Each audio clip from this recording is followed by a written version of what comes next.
When you see a headline about AI changing everything, what's your first reaction? Is it excitement or a little bit of dread? Oh, big question. And I think for me, it's a mixture of both, really.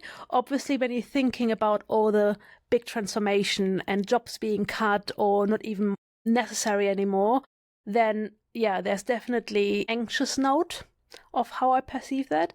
But then also, if we get more effective in what we're doing because we're doing it so much faster, then I think, oh, this is really exciting. And look what AI can really do for us. But it can be feeling also as a leader quite daunting, right? Because it feels like someone dropped a big bomb like on your desk and you have to figure out how to kind of like stop from detonating. Exactly. And that's what we're diving into in this episode of The Leadership Effect. We're going to be a little bit that manual, and bear in mind, we're not experts on AI, but we've talked to a lot of leaders, and it's the leadership side we're going to focus on today. But we're going to try and cut through the noise. We're going to talk about what AI is actually good for. Yeah. And also, what are the dangers, what you don't want to use AI for as a leader, right? Putting the consistent lens of leadership into this episode. And how to lead with it while kind of staying firmly in the driver's seat. Yeah, exactly. Because as a leader, we can be a little bit nervous about how our team adopts it, how much we rely on it, and actually what are the risks of that whole thing as well, right? And let's be honest, Camilla, we talk to leaders daily or at least weekly. And one of the questions we always get is, well, AI, it's nice to have, right? But how can I really use it within my team and what benefits does it bring for me? Yeah, it's kind of back to this Tom Cruise kind of show me the money question, right? So is it Jerry Maguire? Yes. I never watched Jerry Maguire. Oh my God. You have to watch it. But anyway, I mean, we're going to talk about how can we get real return on this and kind of some do's and don'ts, right? Yeah. So we want to tackle all of that and stick around because at the end of this episode, Camilla is doing some sort of game with me. I've no sure what it is yet because I'm just reading about this. So let's see what that is all about. I'm very happy that you're in the hot seat because I've cooked up, yes, a game called AI or Not. So I'll throw 6 kind of, leadership scenarios at you and ask for your take on it. Okay, no pressure then. Brilliant. Yeah, okay, I'm ready. Let's do it. Well, not the game, but let's dive into the topic. Yes, so let's start with the good stuff. So the best way I found to think about AI is kind of this brilliant, super fast, but slightly clueless assistant that I have. Assistants are not clueless, but I know what you mean. No, not like an assistant like a person, but like assistant like technology. Yeah. And I think that is probably a good judgment because AI, when you think about it, it feels like it has access to all the knowledge in the world, but can't put real judgment on what it puts out there. Not a bit. No. Not a bit at all. So what is it great at? I mean, it's an amazing synthesizer and drafter, right? So feed like a 100-page report into AI and it will give you the highlights in seconds. Yeah. Ask it to draft an email and you're going to get a really good starting point. And there are really good tools out there. So I recently discovered things like Fathom, where you basically put them in a meeting and it gives you the outputs and who is doing what and a summary of the meeting. So why would I attend a meeting? Saves me ages. Just read through the report, right? So these are quite really good things in there.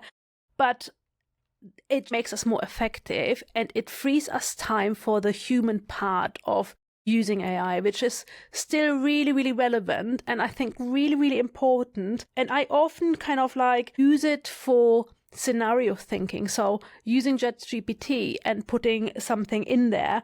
And again, especially when we're talking about clients' projects, I put some information in there, obviously anonymized and no information about the client, but the general outline.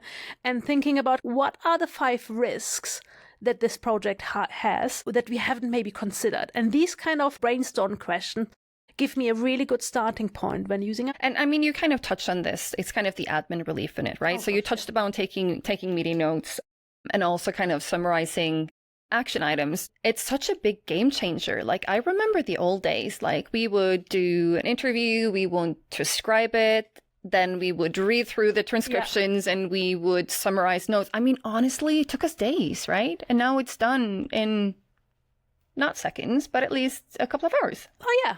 Yeah, it's such a game changer when it comes to saving time, right? So okay, let's make it super practical. What are 1 or 2 things that leaders could actually try this week? Great idea. So here's 3. So first, the 10-minute, very generous for 3, the 10-minute board pack. Prompt it, kind of summarize this 70-page pack into 5 key decisions that we need to make and 3 major risks and trade-offs. And obviously read the report before you put it in, and don't take AI answer for granted. No, definitely never take it for granted. I love that. So the next one for me, and I do that for the training that we're doing in facilitation quite often. So if I have to facilitate a workshop, I just put it into ChatGPT and say, like, this is a topic, explaining everything, give the context, and then say, like, I need a 90-minute workshops. Give me a high-level draft of the agenda and give me timings and 3 clever questions to ask. Now, obviously, it's not something that I rely on. I take it more as an idea generation. Yeah. That's a really good one. Number 3 that I would mention, also a little bit with caution, is performance review. So kind of to prep your feedback, right? Because you can feed it your private anonymized notes and say, based on this, generate 3 examples of objective behavior-based feedback and 2 open-ended questions to ask. And that can kind of take some of the initial emotion away from the feedback, right? Yeah, it can give you almost an unbiased view. Exactly. And how you take the emotion out of it. And I mean, we talked in another episode about SBI and stuff like that. Yeah. So this is a really good way to draft your first response, right? Yeah. And obviously put the human back into it when you actually deliver that feedback. But it's a way to kind of make it more objective. Yeah. So we talked about the brilliancy of AI, but we also talked in the beginning about the cluelessness of AI. Yeah. So we need to also talk about the weaknesses that AI bring for now. Yeah. I mean, it has no idea of your company and culture, right? It has no idea of the political context of a decision. It has no kind of, real world consequences. And it also doesn't have any empathy, right? We talked about None. The kind of like take the human element out of it. So we can't expect it to have empathy. It doesn't have any ethical compass, and absolutely no accountability. The accountability lies on you as a leader, basically. Oh, sure. I mean, definitely. And, it can confidently make stuff up. And I've seen that so many times. Like, I mean, we call it a hallucination, right? But even if it makes things up and you tell it, like tell ChatGPT, for example, or Gemini, it's like, what you said there is actually incorrect. It's going to confidently tell you why it's correct and why you're wrong. Yeah. And I think we had a few occasions where we tested that, right? When we first talked, tested it for some of the ideas that we have with our other business. But it's really interesting. It also is hugely biased. If you think about who created AI, it will be a lot of white men. Sorry, but that's the reality of it. And it can be stuck in the past. So what do I mean by it? It's literally when you ask them for generating pictures or generating kind of like scenarios, then what comes out is kind of like the historical picture of what a leader looks like. I think you had a really great example for when you used it to create a picture, didn't you? Yeah, exactly. And I mean, we're talking about historical data and then it projects a trend, right? So I was playing with the image generator to create some pictures for a leadership session that we were running, right? And I asked, can you create a picture of this and give me diverse pictures? And Cathrin, it kept giving me pictures of like white men in suits. And I got really, really annoyed because I had to get like hyper specific. It's like, show me a Black woman leading a board meeting, or show me 2 Gen Z engineers presenting to an age and ethnically diverse leadership team. Like, what's that? I know, as well. It is quite shocking when you think about it. It's not as surprising, unfortunately, but it is quite shocking. And it just shows, if you're not explicit what you feed into AI and what you want out of it, it just gives you a picture of past behavior, and we want to be more inclusive, right? So we need to create with our human factor the future that we want, because AI certainly doesn't do it at the moment. No, it doesn't. And, you know, it's not just in image generation. So HBR recently released a study where executives used AI to forecast the stock price. So they split it into two groups. So one of them used AI and the other one used peers to do that. And, you know, the ones that used AI, they were more confident, but less accurate than their peer group. And it's just a reminder that AI will, you know, give you this dangerous dose of overconfidence and that it's using historical data. I think this was on the stock price of NVIDIA or something like that. But it's just the human debate is still the secret sauce, huh? Yeah, exactly. And it's a human judgment that makes a difference as well, right? Imagine how many millions could be lost if we would go and make investments based on this. And funnily enough, I think I got an email last night or the night before saying something about ChatGPT AI can now invest for you. And I thought, like, hell no. Not that I have money to invest, but... Recommendations for leaders, you're still the human guardrail. And you constantly have to be thinking about a couple of risks. The first is accuracy. Like, is this really true? Because AI will tell you that it is. Yeah. Right? And very convincing. Oh, definitely. If you don't know this finance report that you put in there and it gives you a summary, well, it will probably be quite good with it, but I would still make sure that I know what's in the report so that I can at least gauge if this is correct or not. Yeah. And the second is bias. So whose perspective is centered here and whose perspective is missing? Yeah, absolutely. And then the other risk is quite a scary one. It's all about kind of like privacy and IP. Oof. We are feeding potentially client-sensitive information into it or company data and into a public model. Now, some of them you can put on the privacy mask in, which is when you have the paid version. However, we should think about security and compliance here. And I wouldn't use ChatGPT, Copilot, or whatever, Gemini, whatever they use, without speaking to IT. And I would be very surprised, especially in the big corporate companies, if there isn't a policy in place already in how to use ChatGPT, AI, basically, with corporate data.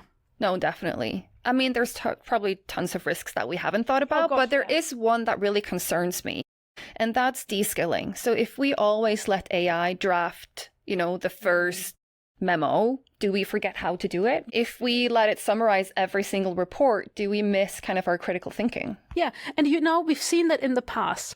Remember the times before GPS sat-navs? God, the fights in the car because we drove the wrong way reading the map. But we were able to actually read a map. You knew where you were able to navigate and get an overview. Like when I drive today, I just so rely on sat-nav that I don't really take consideration of where I'm driving. I go blindly. Therefore, the skill of orientation is actually lost. True. So the translation for leaders, if AI always does the first draft or the summary, or your analytic and narrative muscle might disappear. Yeah. Or become weaker. Yeah, right? Absolutely. It's just not maps either. It's decades on research on cognitive thinking and offloading shows that we know information is somewhere saved in our brain, and we need to remember where to find it. If the information is just there, and we call it, I think, the kind of like the Google effect it is, isn't it? So we can't actually recall the information anymore because it hasn't been saved in our brain. Exactly. And I mean, it's super helpful, right? Yeah. Until you need judgment in the moment. So if you're in a leadership meeting and someone asks something, you can't just say like, oh, just wait a second, I'm just going to Google it and I'll get back to you. Yeah. It's such a easy thing to do, right? So, but how do we use it without losing our edge then?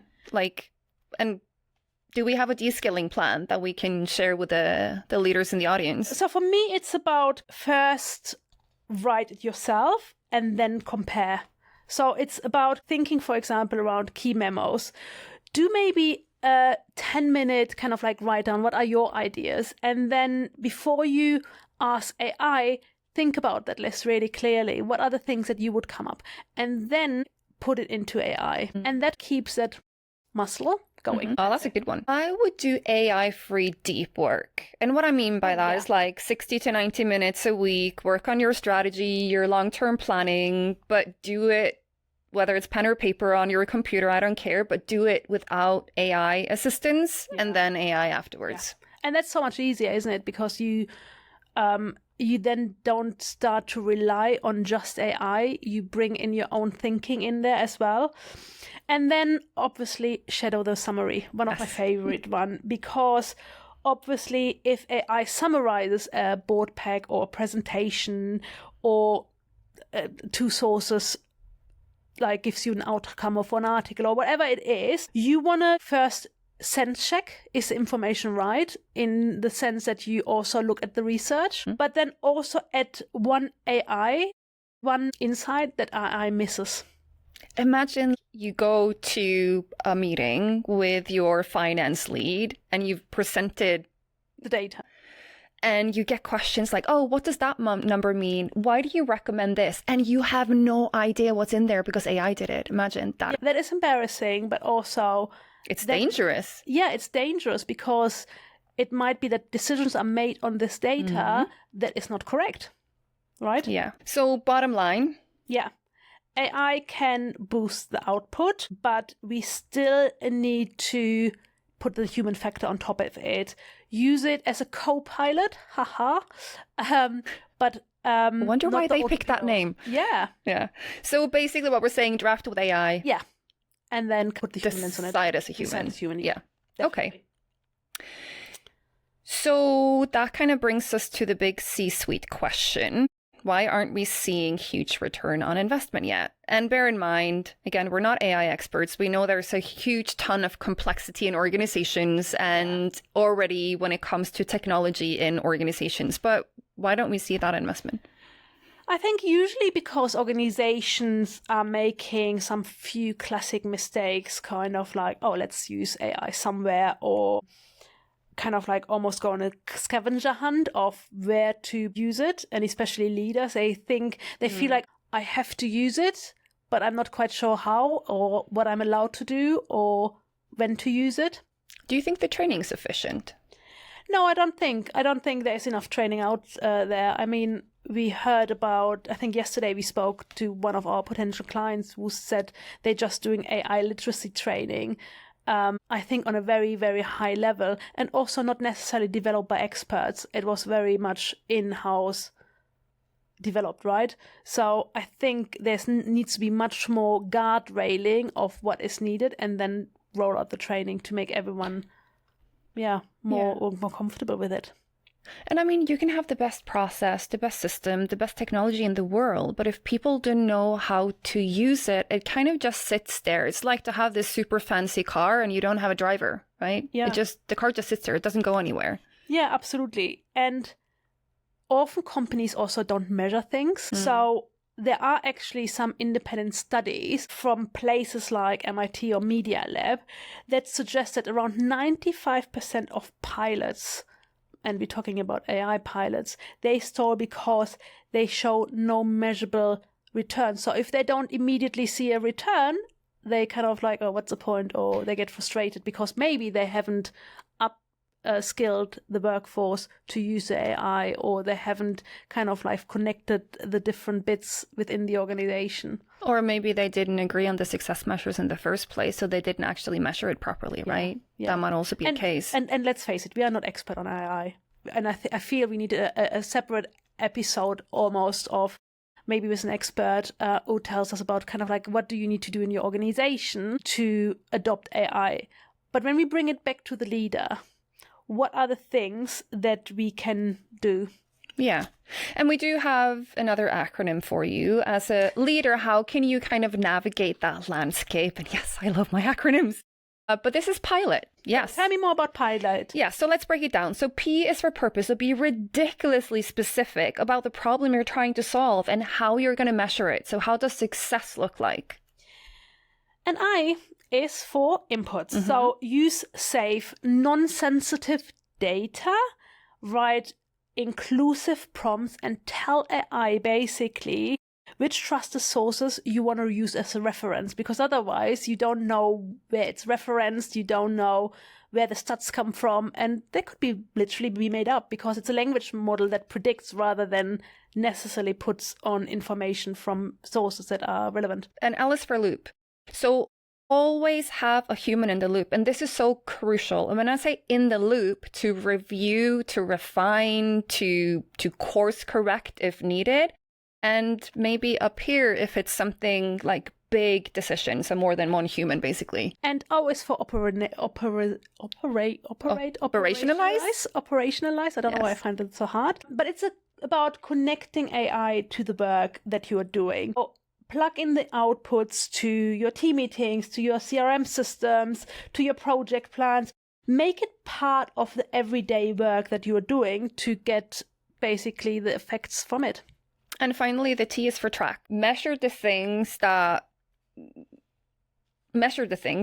impact on the things that you agreed on so that you actually know whether it had the impact that you want. And, to get good output, you need good input. Yeah. Crap in, crap out. So let's go through some prompting approaches. Ready for a small test before the bigger test? Yes. Okay.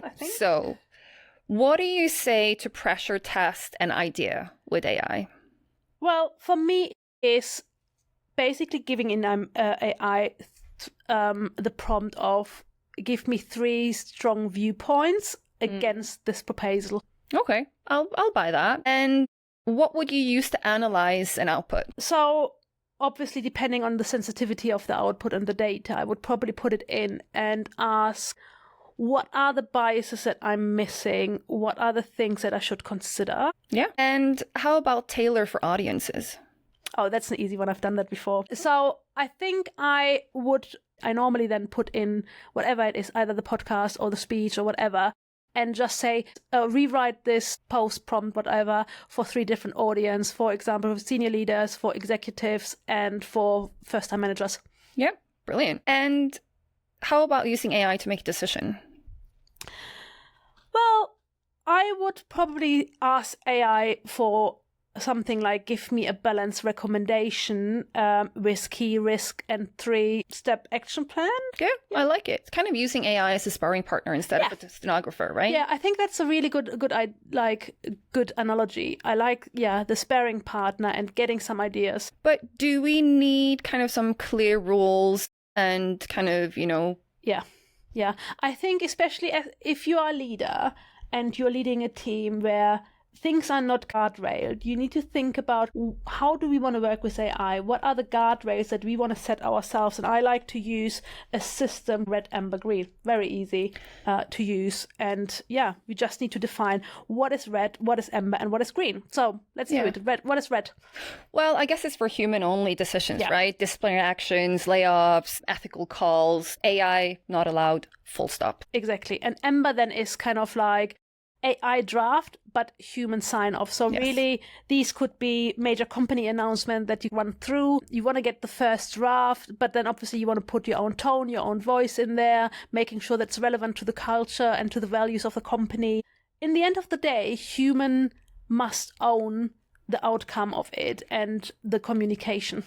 And obviously, if it's a company announcement, legal might want to see it, or comms, or whoever else in the organization that should see it. Yeah. So green is for kind of AI assist is fine. Huh? So summarizing articles, drafting agendas, brainstorming ideas. I mean, go for it.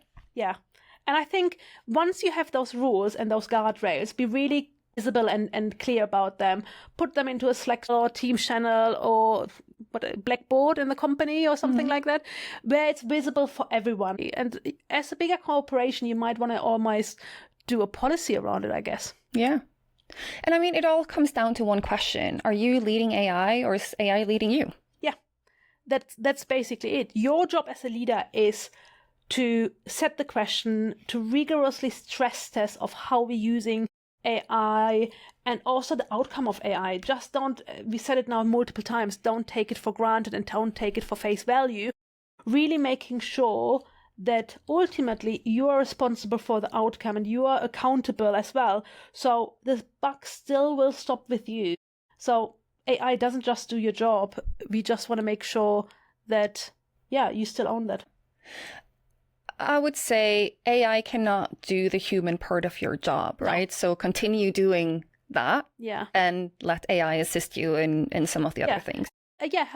Help. Let AI help you free up your time to be more able to do the human time. Because in today's environment, let's face it, you are asked to do more things with less resources. So where it can free up your time, use it as an opportunity to then spend more time with your team to create the moments that matter. Yeah. And I'm kind of ready for the game now. You ready? Right. I'm not sure, but you tell me. Okay, quick fire round. So I'll give you a scenario and you tell me AI or not, and then give me a short sentence on the why. Yeah. So first up, writing a get well email to a teammate who's sick. Definitely that should be coming from the heart and from the care. So for me, that would be a task that I do. And if they are not sick, I even would pick up the phone immediately and ask to talk to them.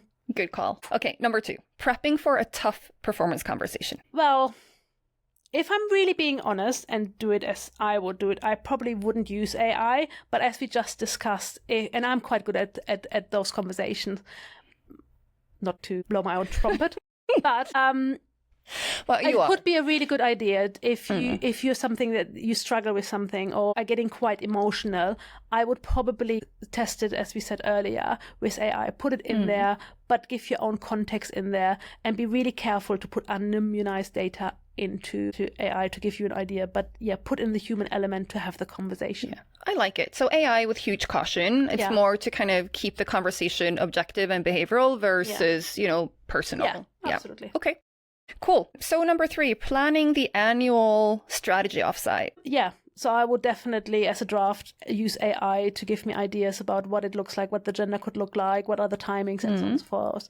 But obviously, I would still own the day and the accountability. So I wouldn't just say like, oh, give me that. Here, this is what we're doing. I would sense check it and do the judgment. Yeah. Okay, number 4, drafting the comms for a big organizational change. And we kind of touched upon this. Yeah, again, you could use AI for a draft first, but then you definitely need to check with legal. You need to make sure that the tone is right, that the values are met, and so on and so forth. So yeah, that would be absolutely something first draft only.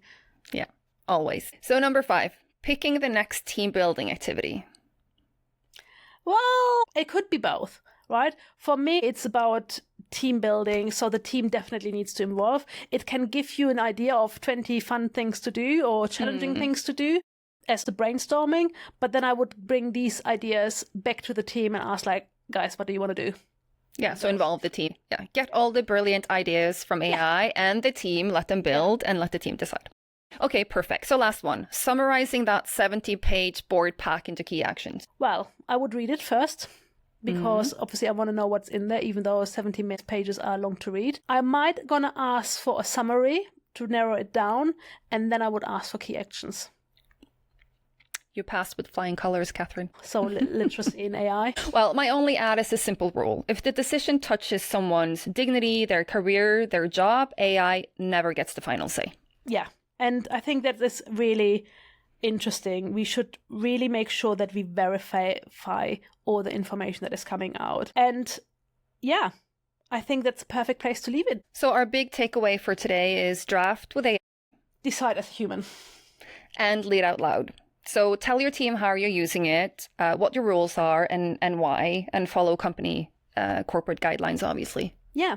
If you have other ideas of how to lead with AI or work in a company that is really forward thinking on that, we would love to hear your thoughts. If you want to be an expert and talk about it in our show, send us a message. I would love to speak to someone who's done it, well, not done it all, because obviously it's still evolving, but it would be really interesting to have you on a podcast. And if you found this really helpful, hit the subscribe button, hit the follow button, and I'm looking forward to hearing all your questions that you might have about AI in our comments as well. And until then, lead with curiosity and with courage.